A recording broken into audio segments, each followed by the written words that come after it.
Hey everybody, Doug here from 2 Plus Stuff, and I am just hanging out. Going to be doing a little bit of a quick live stream, not on for too long. Let me pull up my phone here, make sure everything's working on the chat. Basically, I was just sitting here doing some stuff for my last little bit of my Necromunda train, and I was like, you know what? I'm just sitting here in silence. Why not just turn on the camera and chill out? So cool. I see that the stream's actually working. Let me know in the chat if you can see and hear me okay. I will go ahead and move over to the downward cam. Let me click my light on here. And just let me know. Okay, so I wanted to tell you about my day yesterday. Hello, Blightskrieg. Thank you, everybody. Awesome. Thanks so much. So, this weekend, let me adjust my audio levels because I'm kind of deafening myself here. Yeah, actually, I'll pop my headphones out. There we go. Okay. Let's see. So what I'm doing right now, as you can see, is I had my first experiment with an airbrush this weekend. It was a lot of fun.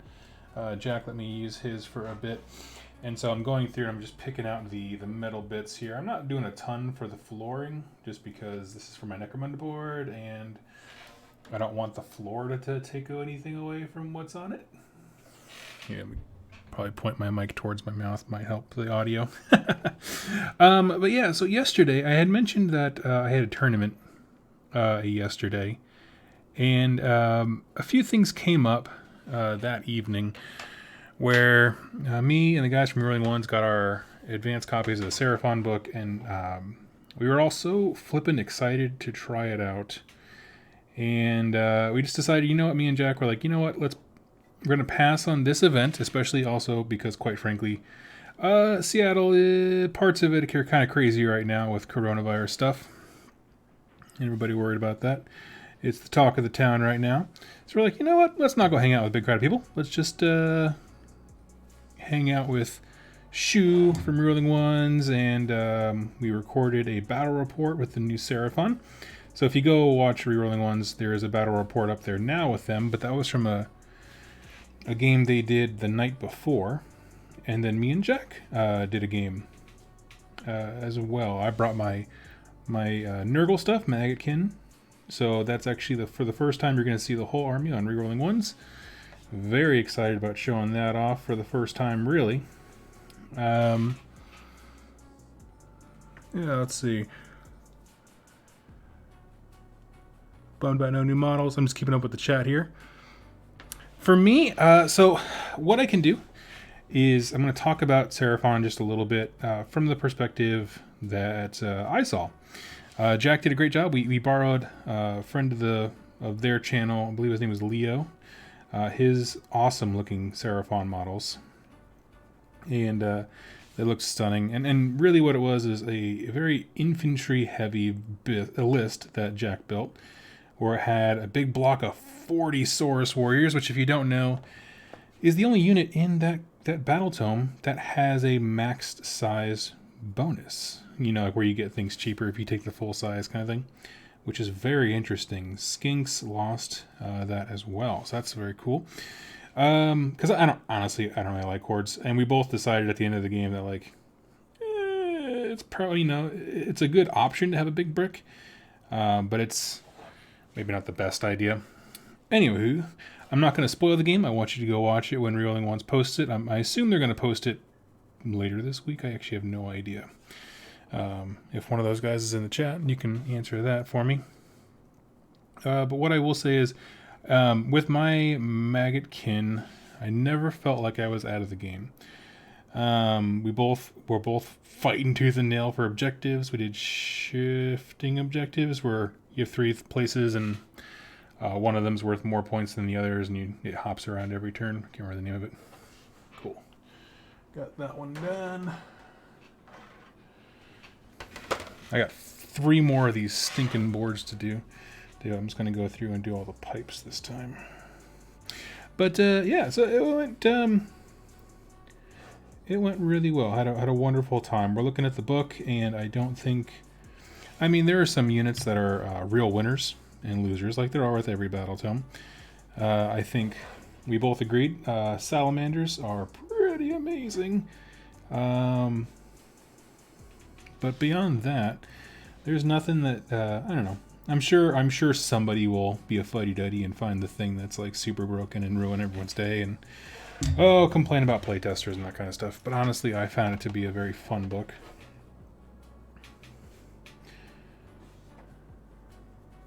What I will say though is that I had an immense amount of fun busting out my Maggotkin. Like, I like them quite a bit, and like Seraphon's an army that I've had my finger over the trigger for a little bit. But you know, man, it was cool to bust out my Nurgle dudes. Like they look so great when they're all on the table together. I still have a few more units to do. I think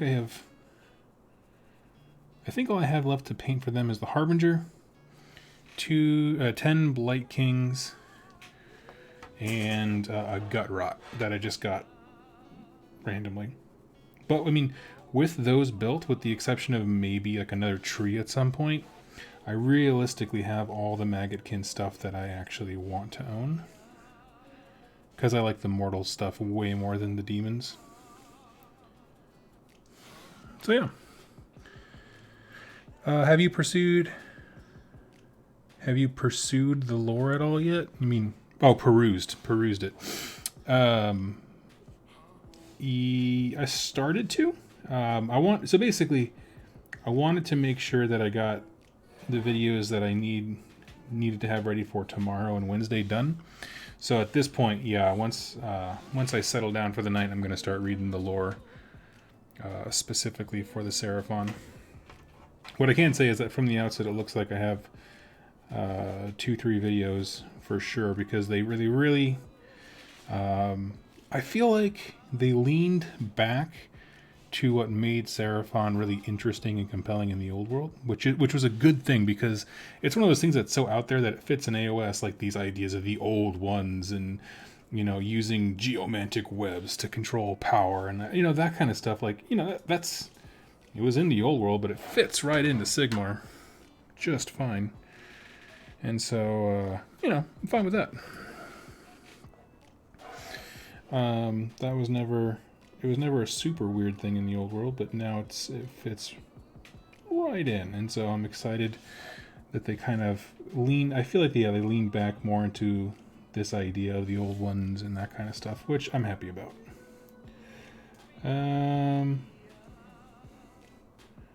The idea of breaking them into the celestial ones and then the coalesced, I thought was a real win. It's kind of what I expected, you know, that there would be some mechanism for playing both. However, I will tell you that more than any other battle tome, maybe the exceptions of Cities of Sigmar, maybe, I feel like there's few in that same tier of allowing you to buy one army and play it in the largest number of ways. You know, whereas in Cities of Sigmar, you could just say that your collection is from a different city, and it will play very differently, but between, you know, choosing Coalesced or Starborn, and then you can choose your sub-factions based on those two, or you can go no sub-faction, just that you are Coalesced or you are this, Starborn. And then, you know, there's just so many different points to tweak your one collection. I just think it's incredibly interesting. So, like, a Starborn, I don't know, Chakothian's Tail, I don't know, I'm not familiar with all the names yet. You know, that kind of thing of Saurus Warriors is going to play super differently than that same army of Saurus Warriors that's coalesced, because now they get extra bite attacks and, I don't know, all kinds of stuff. So, I think there's just a lot of cool things going on with the book.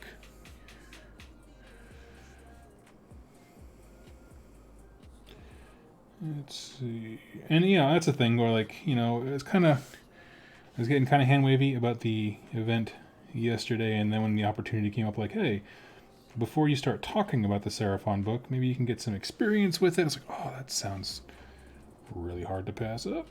And so, yeah. I know there were a few people that was disappointed that I dropped, and I apologize. I'm kind of curious as to how, if there's going to be any effect on Adepticon, but they keep saying no, so okay. We'll see how it goes. I prefer the Starborn lore, but coalesced gameplay. That's totally fair.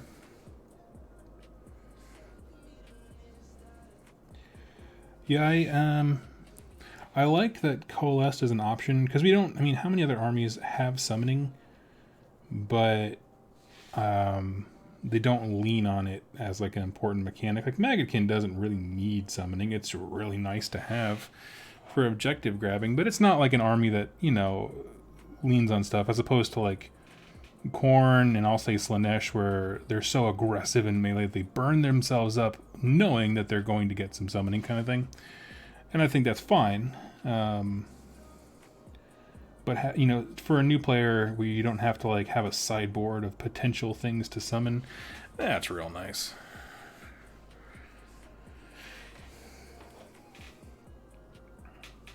So I've been keeping an eye out for deals. You know, I've made the offer for all the people who complained about no new models, like, oh, sell me old ones. Offer stands. But right now I'm trying to finish these projects that I have going on, which is really just these Necromunda tiles. And what else? I want to get these done, and I wouldn't mind wrapping up the Maggotkin. Like, just finishing the stuff I already own. I mean, I could certainly get more of everything in the future, but given the way that I've played and the experiences I've had with the list, which is very, very Pusco Blight Lord focused, man, I just don't think I need any more of those. I can't imagine taking more than 8 of those big fat dudes, plus a Lord of Afflictions. And then what else? And then there's, yeah, I mean, Blight Kings, I have, what, 25 now? If not more. So, yeah, I don't know, I'm pretty good there. So, if I do the last models I have for that, I feel like that whole army collection will just be done, which is kind of a crazy feeling. I don't think I've ever had an army that I felt like I finished, you know?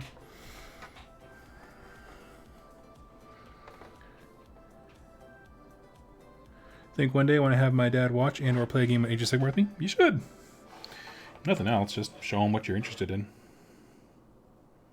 Dads like that kind of stuff. Like knowing what their kids are all about. Or so I've heard.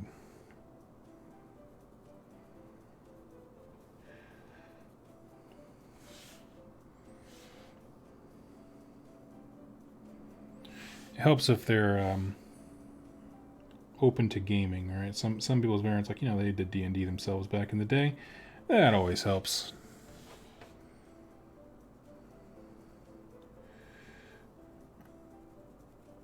Okay. So many stinking rivets. But yeah, I used the airbrush for the first time. I see why everybody likes it. I'm probably going to end up getting one now. Honestly, more than anything, I needed to try it before buying it, because it just seems very intimidating.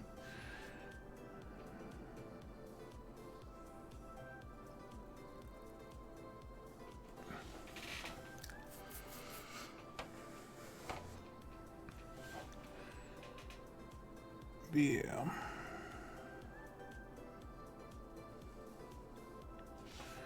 Because there was one tile where I started to do all these little squares, all of the Shabti bone you see, the tan inside these squares. I started doing it by hand, and about 8 tiles in, I was like, nope. That's not going to happen. And I'm just going to pick out the rims on this specific one, because I'm going to have the center 4 squares for this one have like big hazard stripes on it. And it's going to be like a danger zone where you can fall off.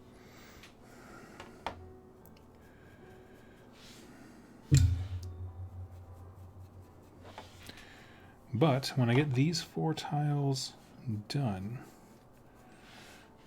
I will have the perfect Necromunda and Kill Team board. Which I know Necromunda is supposed to be on a 4x4, but they came out in a White Dwarf with that little expansion packet thing that had rules that kind of helped you play with smaller games on this sucker, which I think is super genius. I'm so tired of games being on 4x4s or 6x4s. It's like, man, regular folks don't have that in their house. Let's see.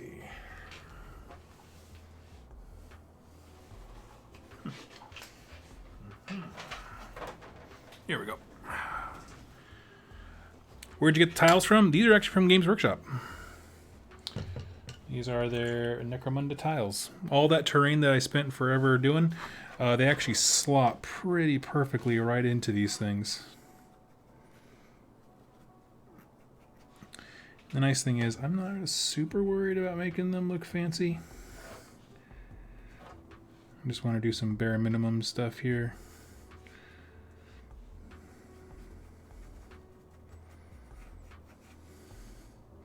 And it's one of those things, like, I can always come back later, but for the most part, I just kind of want to have at least the terrain done. You can say I have some major project off my log.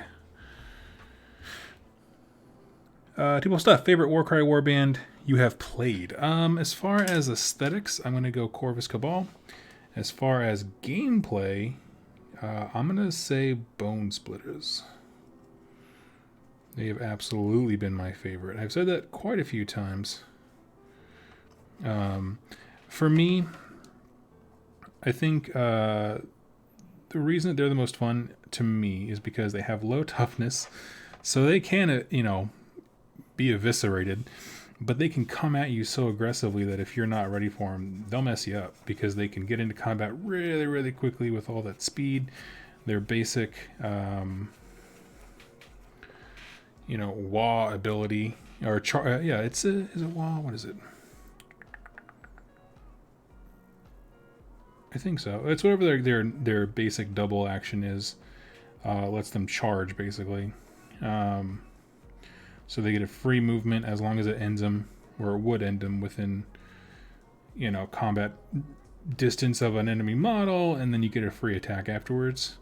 So free movement, free attack, and then all of a sudden you're in combat, and that was just an action, so now you have your normal actions, and you can start punching them really hard. I don't know. So even your basic guy, just by weight of dice, can really punch above his weight class, which is a really neat thing to do. Question, how is Warcry holding up still? Been playing much? I have not because, frankly, my work is insane right now. I know that there are still people at my local store that I used to go to that are still playing, especially because we have some younger folks and it's a very accessible game. So there's that.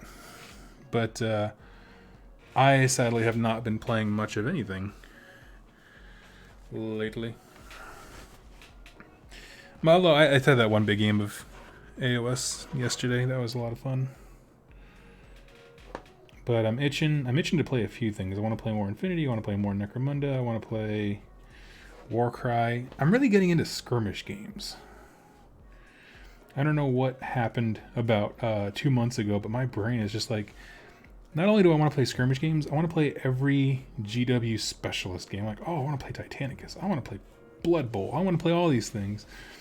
So I'm trying to curb some of that enthusiasm before I start drowning in projects that I'll never get finished. Okay.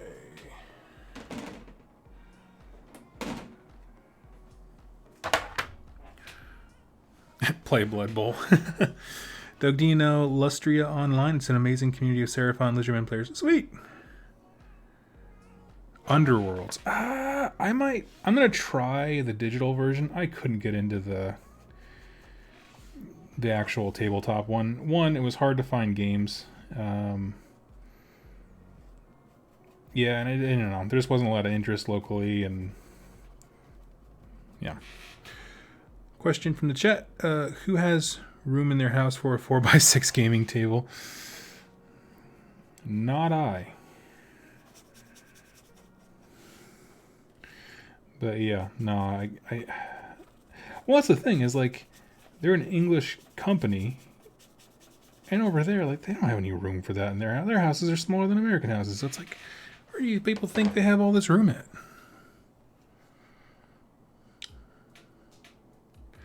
Been thinking, grab an old copy of Gorka Morka. That is not a skirmish game. That's a lot of dudes.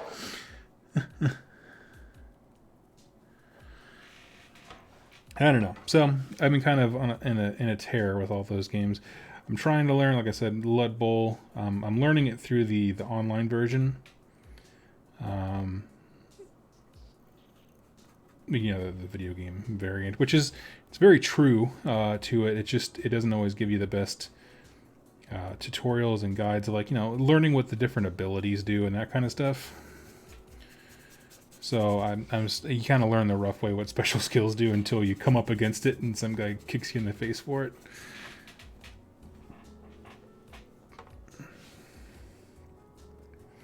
But I want to learn. Yeah, I want to learn Blood Bowl because I want to play orcs. I want to play the orc Blood Bowl team. Just looks stellar. I mean, just in every way, it's awesome.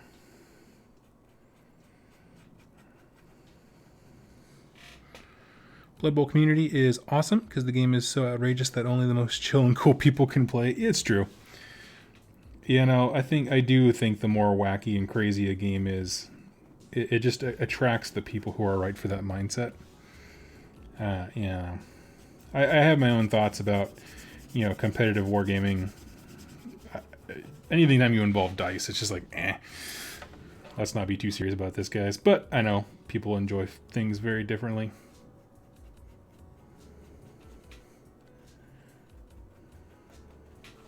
Try to remind myself of that.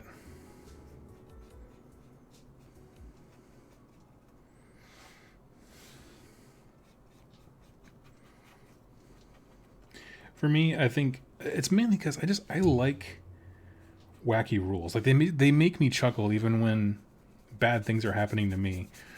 Like I love Necromunda being able to like strap bombs to rats and have the rats run at people and they blow up and everybody gets hurt. That kind of stuff. Like, which is like, what insane setting this is. I love it.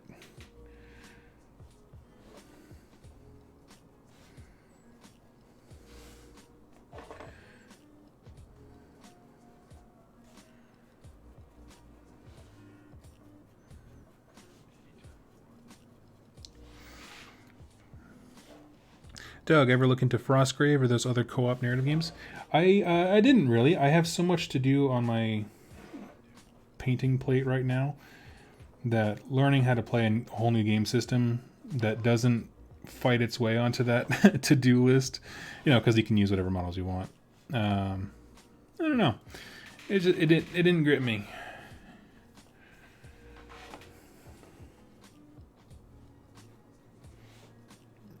And I'm kind of at the mercy of, like, you know, I get really energized by games that I get a chance to play.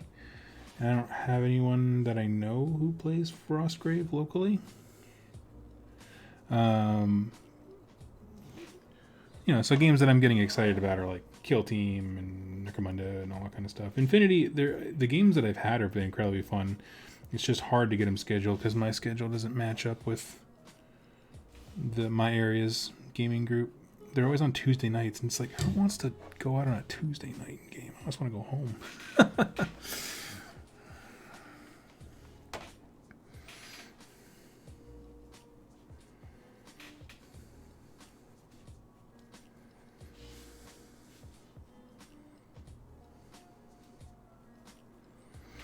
Let's see. Are you looking forward to new Seraphon Stark Team Box? I think it's great. What was I thinking? Yeah, I think, because that one has, it's like 12 skinks, the flyer unit, and the priest, right? Is there also like a Bastillodon or whatever? I mean, one of the bigger dinosaurs in that too? I can't remember. But it seems like a really cool set.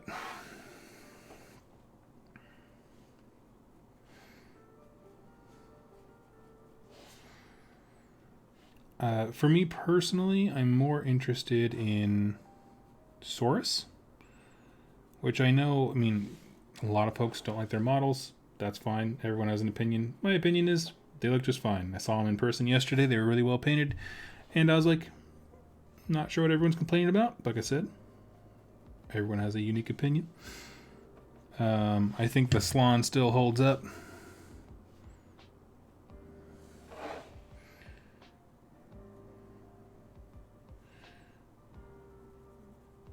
Still looks like a fat boy. He's thinking a whole lot, which is exactly what a wizard would be, I guess. But yeah. Ripperdactyl. Okay.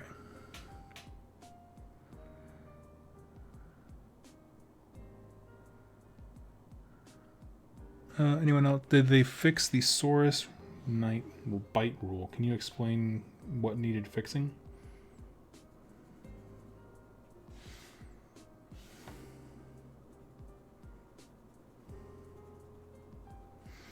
Like, was it something that literally didn't make sense, or was it just something you didn't like? I find that there's an inordinate amount of people who are like, God, they didn't even fix this, and it's like nothing was actually broken, you just didn't like it. And then there's some people who point out, like, oh, no, the wording is very unclear because of the way bite is ambiguous when it's a dinosaur riding a dinosaur. Which, absolutely.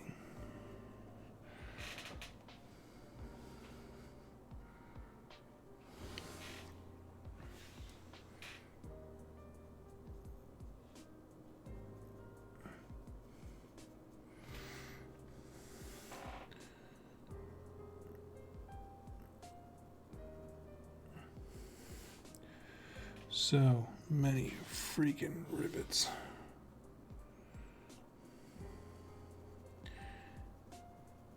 I'm excited though. I can honestly say, like, having this terrain project done is going to be a huge load off my mind. Because I'm going to use it for Kill Team, going to use it for Necromunda, all kinds of stuff.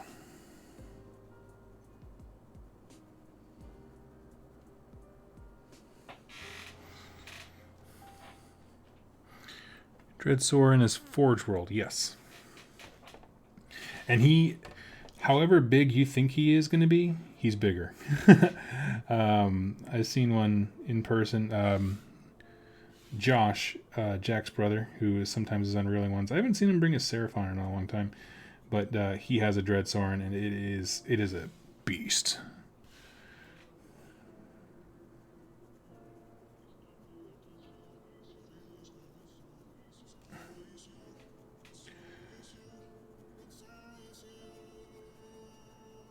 And so my videos for this week, I'll talk about that here.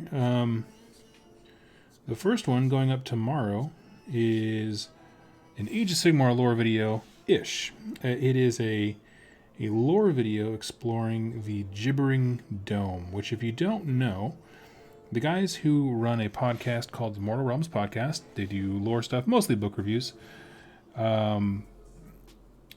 They also run and write for the Age of Sigmar narrative event at Adepticon. And so I reached out, I was chatting with them, and so it's a lore video depicting the background, I should say, for their specific setting in the Mortal Realms, and so that's what people are going to be interacting with. And so I'm super excited about that. It's like one of the... I don't really collaborate with a lot of folks, to be honest, and that's mainly because I'm just kind of a hermit, and I'm okay with that. I'm okay with being a hermit. But yeah. Question: was disappointed by no new Seraphon, so all the current AOS factions. Who do you think is next to get new models? Models specifically? Ooh, I don't know.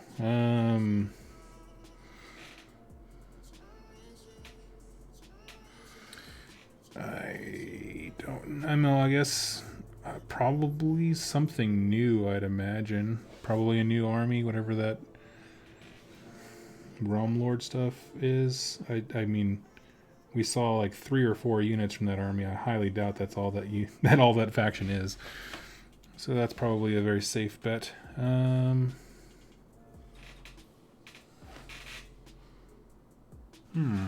don't know. Honestly, it's one of those things I don't... I just like to sit back and be like, surprise me, GW. You know? You know, as far as models that I want replaced, zombies. But I can also understand that they're probably not super high on their to-do list.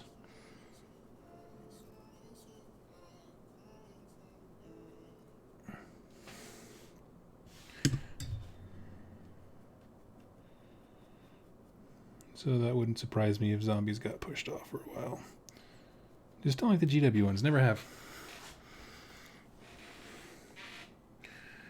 Okay.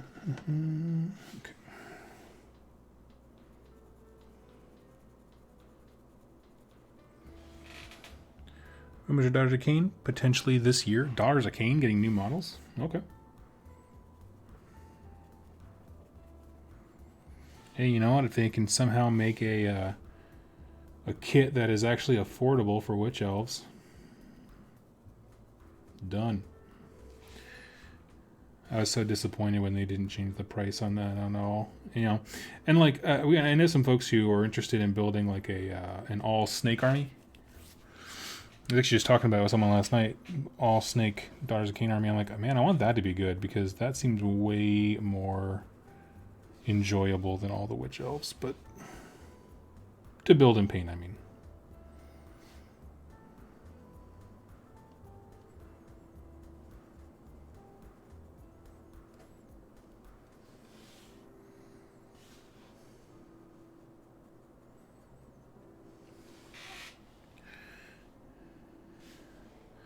Really think Legions of Nagash needs a model update? Yeah. I wouldn't mind it if there was not... If this was the only Legions of Nagash battle tome, and instead they said, okay, so we gave you holdover rules, and now we're going to go and pick out those individual sub-factions within it, and turn them into full armies with, you know, we'll say an Age of Sigmar vision for what they should look like. That would be... I think ideal. I'm not a huge, like, you know, books like Carriage and Overlords and to a lesser extent Deepkin, they have weaknesses because they don't have the vast amount of options at their disposal. Like, for example, Legions of Nagash and Cities of Sigmar.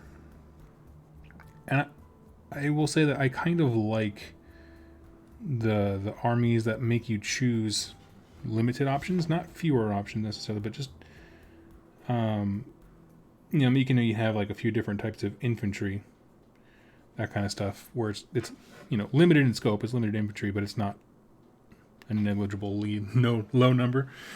Let's see. I should have. I think this is the last one. Let me double check. Nice. So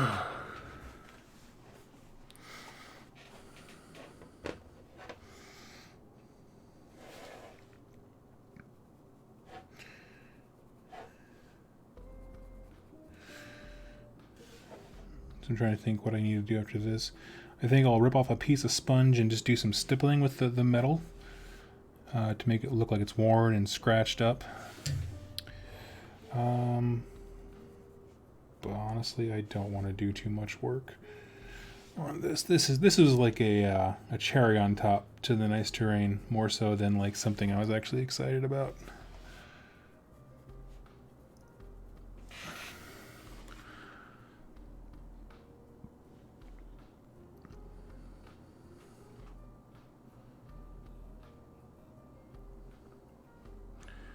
Let's see. Do you have an Instagram page? Yes, I do. It's down below in the description. Oh, I just saw someone already answered that. Yes, I do. You can go check out between. It's mostly either memes or stuff that I've painted.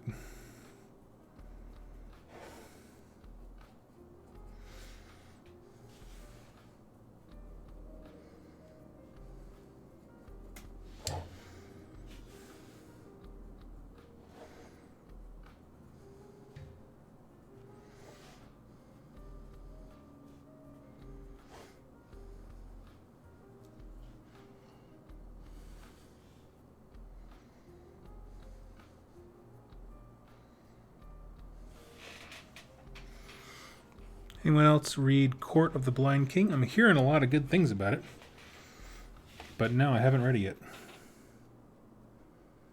I'm still working through the Mothman Prophecies, which is my AOS break book for right now.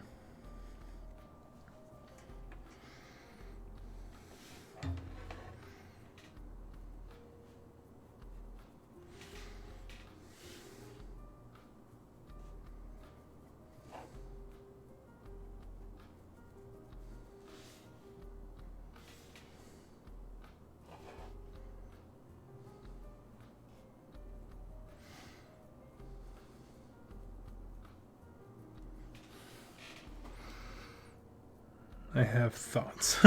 Question: should GW sell faction banners like actual banner? Oh, so you can like hang it in your wall like actual banners? I think they should is a strong stance. But it'd be cool. I'm sure some people would like it. I'm sure. Honestly, I don't think they'd do it for AOS, but I bet they would do an Ultramarines banner or a White Scar banner. If I'm honest with you.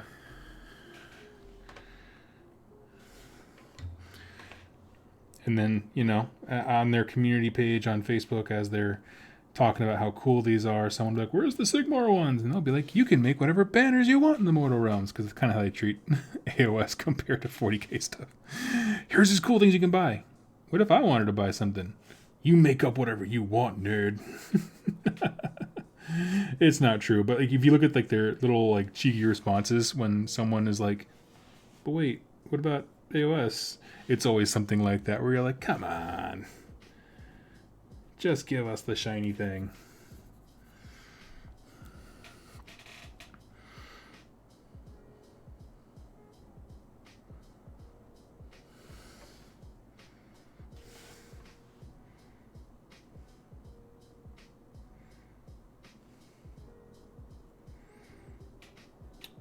So yes, I didn't finish my thoughts. So yeah, this week I have the Gibbering Dome lore for Adepticon stuff, and then also House Orlok from Necromunda, which I'm excited about. If you guys remember, I just finished painting my buddy Ben's.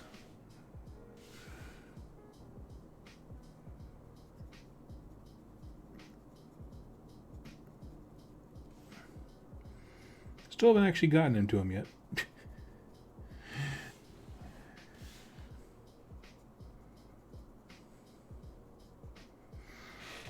Let's see. Please vote Court of the Blind King for 2+ tomes.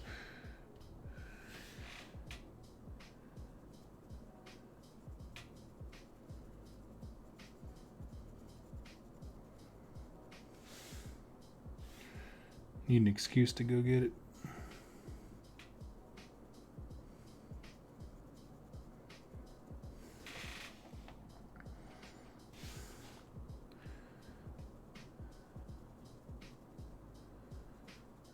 Okay, coming along. Got these last few little...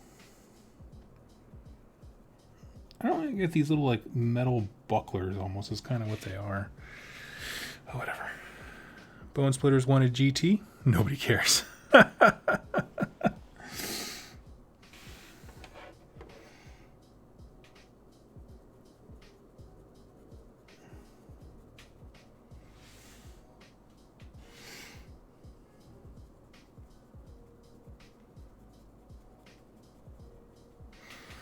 Let's see, I just finished assembly and priming House Delac Gang. Nice!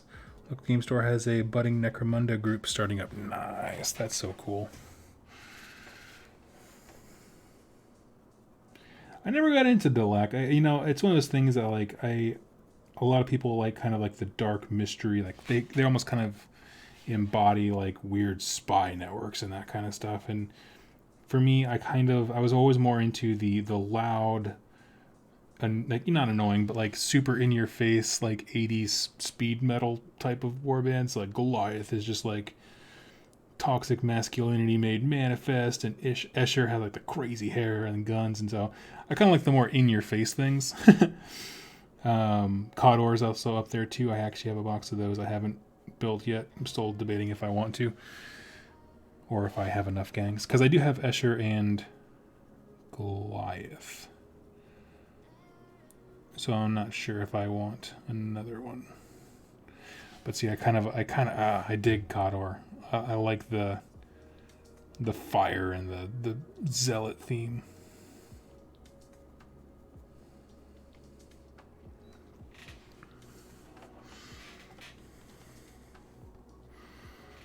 Doc reminds me of Thin Men from XCOM. G-Man from Half-Life. Pretty much, yeah. Spectre, Boogeyman.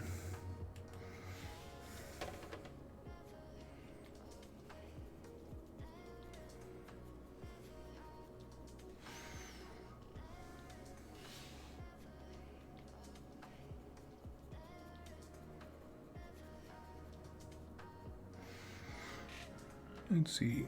Just a sucker for the Dark City look. Yeah, I get that. I could see that, for sure.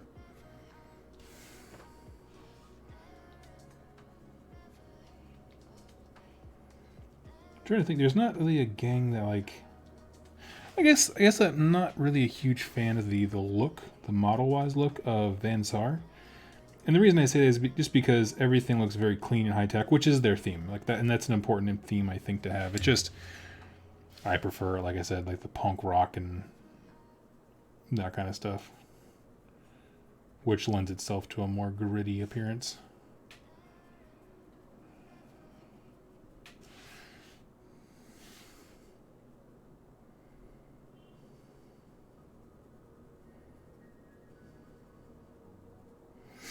Let's see. The new Delac is straight ripped from the guys from Dark City. Okay. Right on.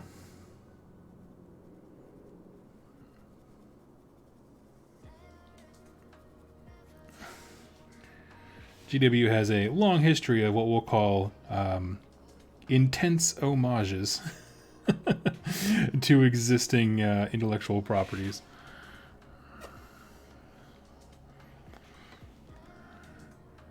With the straight up rule for Necrons back in the day being, I'll be back. Like, that's so funny.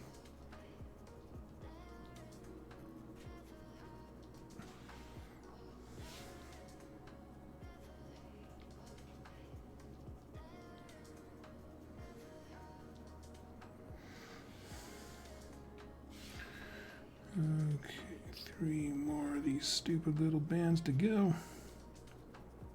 Or 3 more tiles, I should say.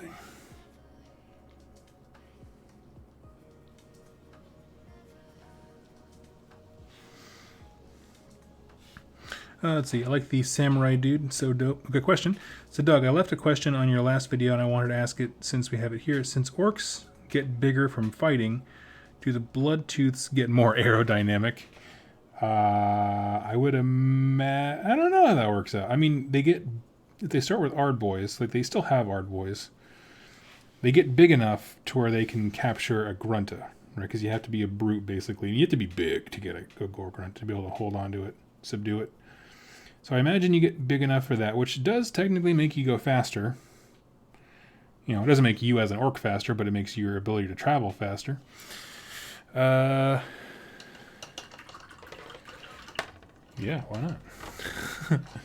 I mean, I don't think it makes you like, you know, literally more aerodynamic because you get bigger and heavier, but you get bigger and stronger, which means you can push your muscles farther forward. Sorry, the light's in the way. Give me the mic's in the way. Give me just a hot second to mix up some more paint here.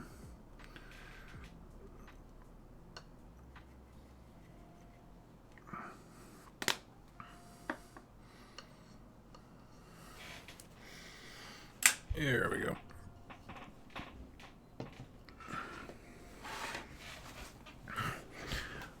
It's not the fighting, it's the red.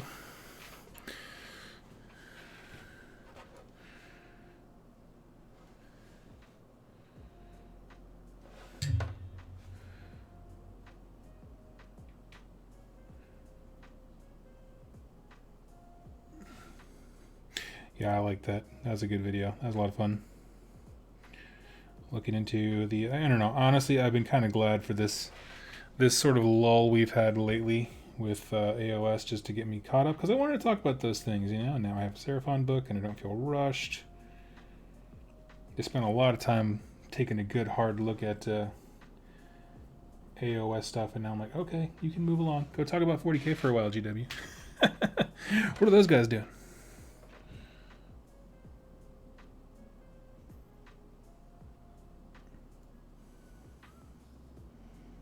What's going on with Gillyman?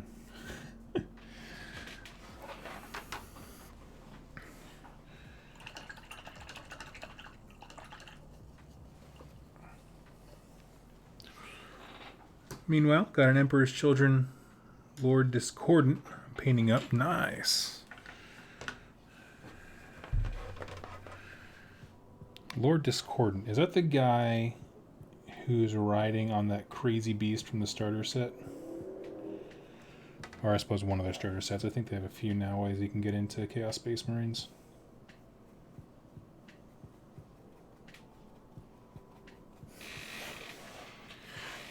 $40K, really loved your lore video on that a while back. Thanks again for trying something new.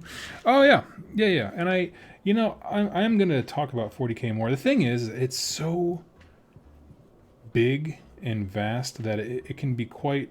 I mean, like, the events are very interconnected. You know what I mean? Like, how do I talk about the warp without really going into, like, Eldar and all that kind of stuff? And so there's a lot going on, which makes it very difficult, you know, and that's one of the things that, much to many people's chagrin, the nice thing about AOS is that they cast it so far ahead back in the future to where, you know, you can, all those other books from before are valid as ancient history, but they've fallen into myth, and so now it's the stuff that's out now that we can really dive into and figure out.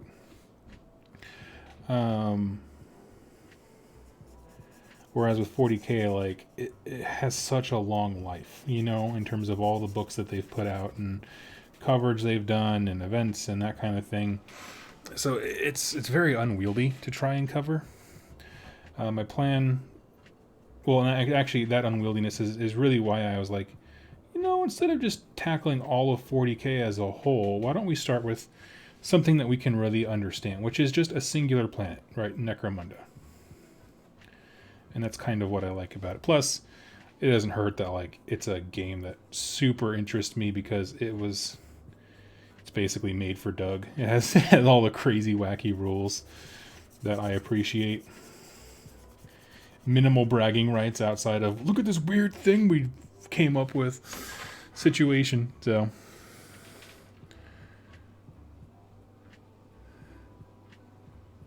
first 3 books of the Horus Heresy are great. Yep. I would agree with that. I would say what? So it goes, is it Horus Rising? After Fulgrim is kind of where they lost me, like where they stopped being chronological. I'm trying to say that. You know, Fulgrim had a little bit before, and then it kind of fell into line towards the end chronologically, and then at that point, where it kind of split off into, like, we're going to bounce around the galaxy and cover all the different factions. I was like, oh, I can't keep up. It's okay, though. We have a team of 50 writers writing. She's like, oh, God.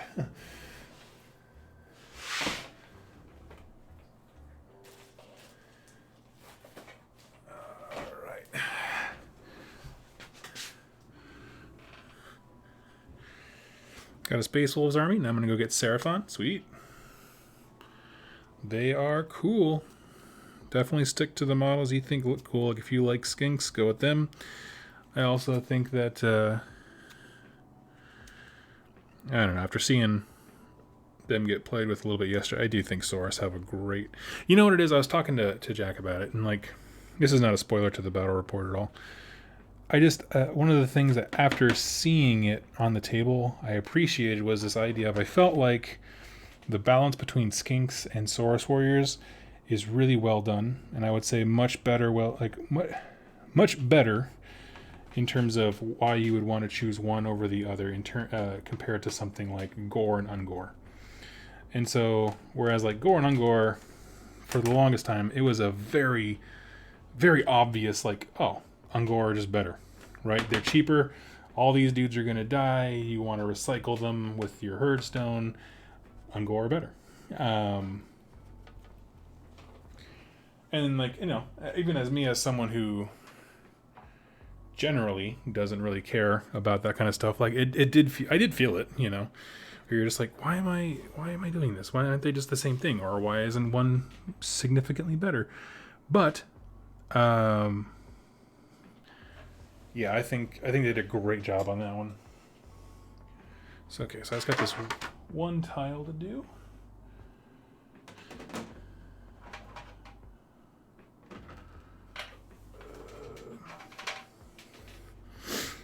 Basically, we're just going to paint these 4 center ones and throw some hazard stripes in there. So let me get this stuff kind of out of the way here. Question: who's hyped about the Jakiro Genius Orangutan coming to Blackstone Fortress?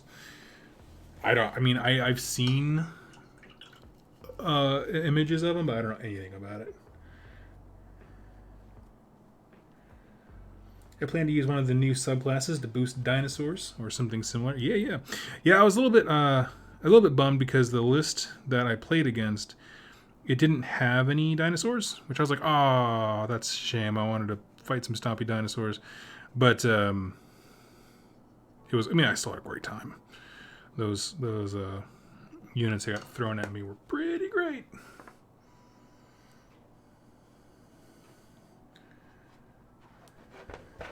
Currently reading Mechanicus. It's okay, but it isn't grabbing me like the first couple books. Yeah.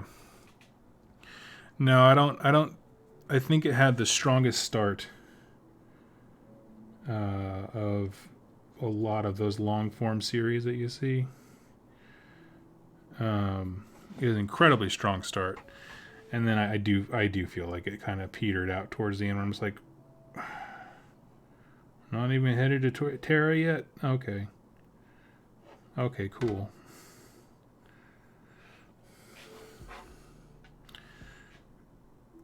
Check in 4 years later. We're still not going to Terra yet? Oh, okay, cool. Which is a shame, because I really... I was very tempted to get into Horus Heresy gaming, because it is my kind of thing, right? Crazy wacky rules, over the top characters, playing narrative play, and those guys are serious about narrative play. Like if something doesn't add up and someone's like power gaming, like they handle it within their community, and you're just like, wow, that's legit.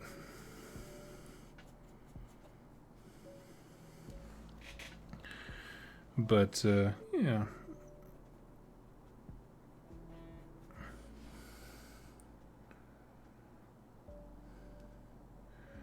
Let's see. I think Horus Heresy, you should read the first 4 novels and then just go with the novels that cover your faction. I'd agree with that.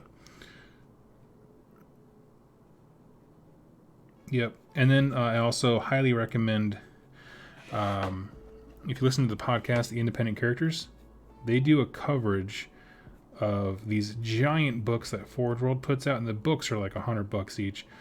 But they come with all different kinds of lore, and they introduce ways to play them if you're playing 30k Horus Heresy gaming, and that kind of stuff. And their breakdowns of the lore and that kind of stuff are just truly terrific. I've listened to them multiple times, each episode, just because they're really good. They just do a great job.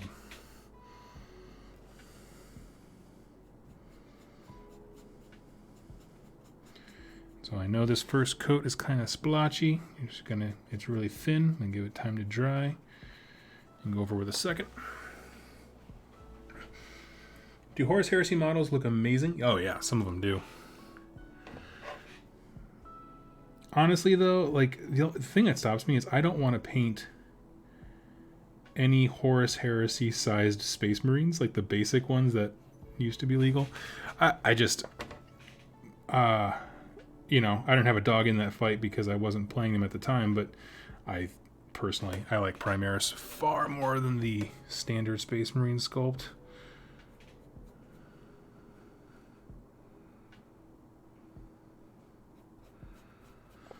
So I don't know if I can go backwards. I don't know if there's going back.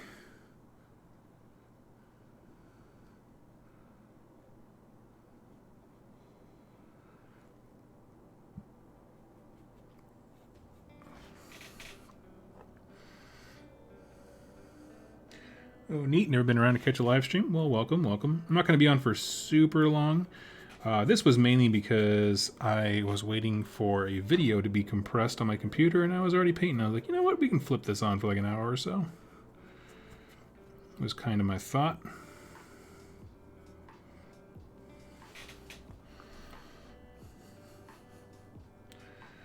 Let's see. Have you watched the new Death of Hope video? I have not. Until I start doing this full time, I don't have the mental capacity to be all up on the news of both AOS and 40K.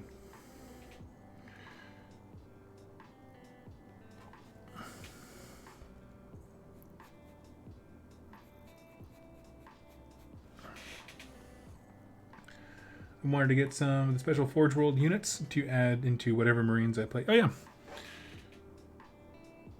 And they're great. I mean, I haven't bought many Forge World stuff. Mostly, I think the last thing I got from them was the alternate Stormcast heads. Which I liked quite a bit. I don't know. I don't care for resin. I would rather work with metal. And it's mainly because I don't do a lot of conversions, but it just feels brittle.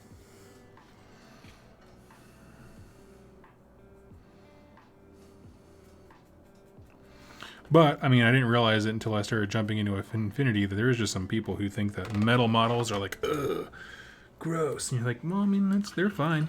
We did it for forever. Not a huge fan of Dark Angel's rules, but I love their aesthetic, so I'll try to work out. Oh, yeah. Well, there's a lot of ways you can go with Dark Angel stuff. They only have a few units that are truly unique to them.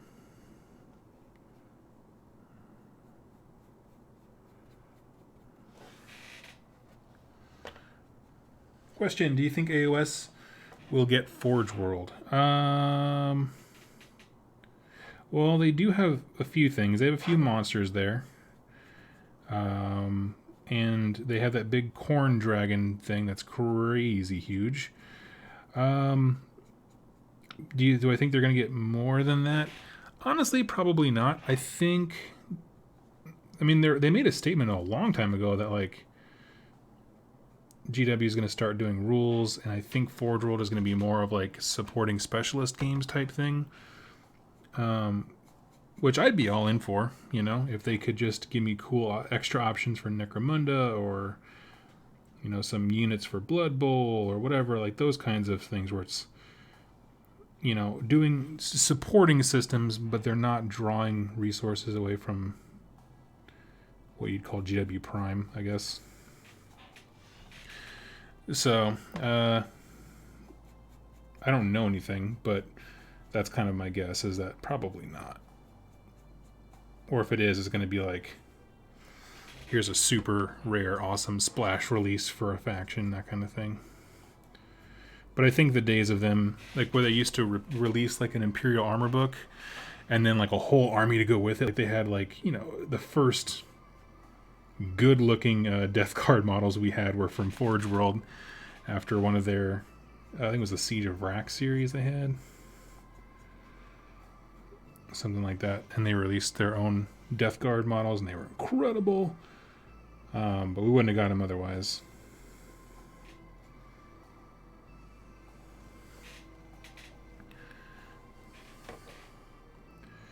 And I know these paints are looking streaky. I want them to. I want it to look like someone did a terrible job, the absolute minimum, of trying to like spray paint these things on. Which is kind of what we're going for. I want everything to look crappy. That's how my hive is just they got the cheapest gangs to do the work, and they got what they paid for.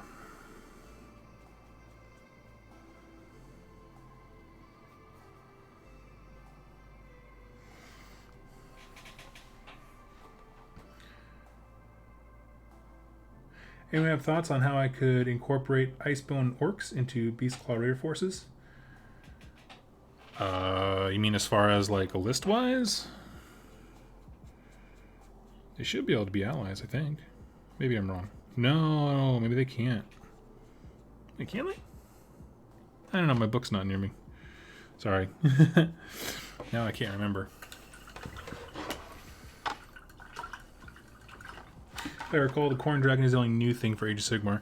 Yeah, I wouldn't be surprised if that was in design before they made the decision to try and like move things towards GW Prime for their projects. And so they're like, okay, wrap that thing up. They have a few projects for Horus Heresy, but even that slowed down a lot. And it's a lot of add-on stuff and like supporting stuff that already exists. Oh, excuse me.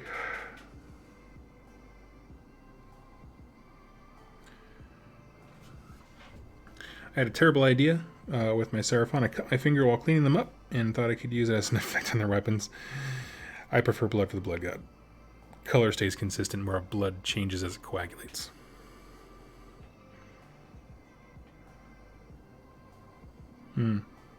Yep, yeah, I'd have to agree. Looks like GW is doing all their stuff in plastic. I'm just going to try this one thing. Let's see. I've kind of been curious. I have Nazdrag Yellow Contrast. I want to see what it does over Avalon Sunset.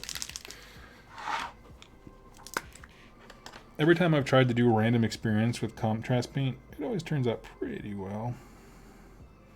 What's weird is that it functions exactly like... almost like I would do Seraphim Sepia in the corners. That actually looks pretty good in the corners. Okay, we'll do it.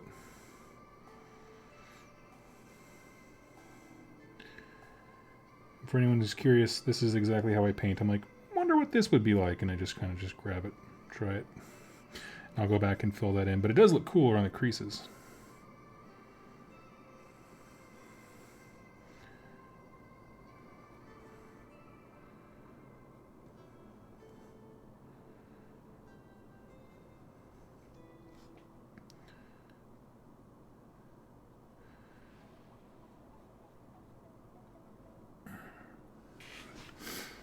Let's see. Even the majority of the specialist game stuff is getting released in plastic. Yeah.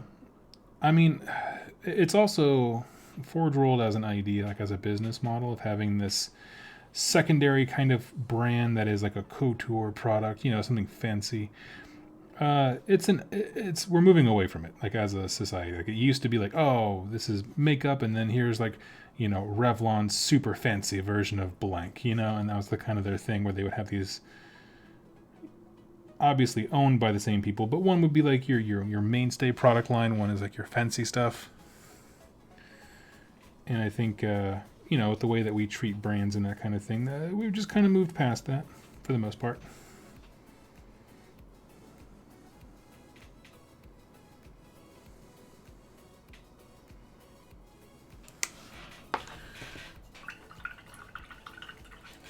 Forge World is consistently making Blood Bowl miniatures. That's true.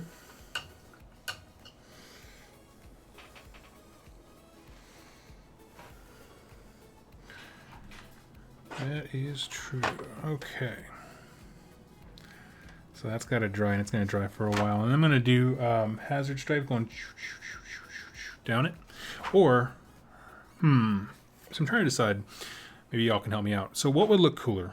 Okay, oh, I just dropped my paintbrush straight into some paint. Okay, what would look cooler? Hazard stripes going like this, all the way across, you know, evenly spaced, or have like, it's almost like two doors are colliding, so have these two be like this, and these other two going the opposite way.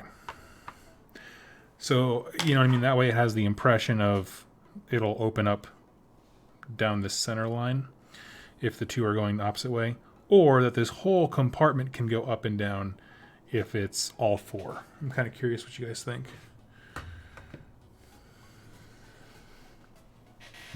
What base size are Titanicus minis? I think there's several base sizes they use. A whole lot of them.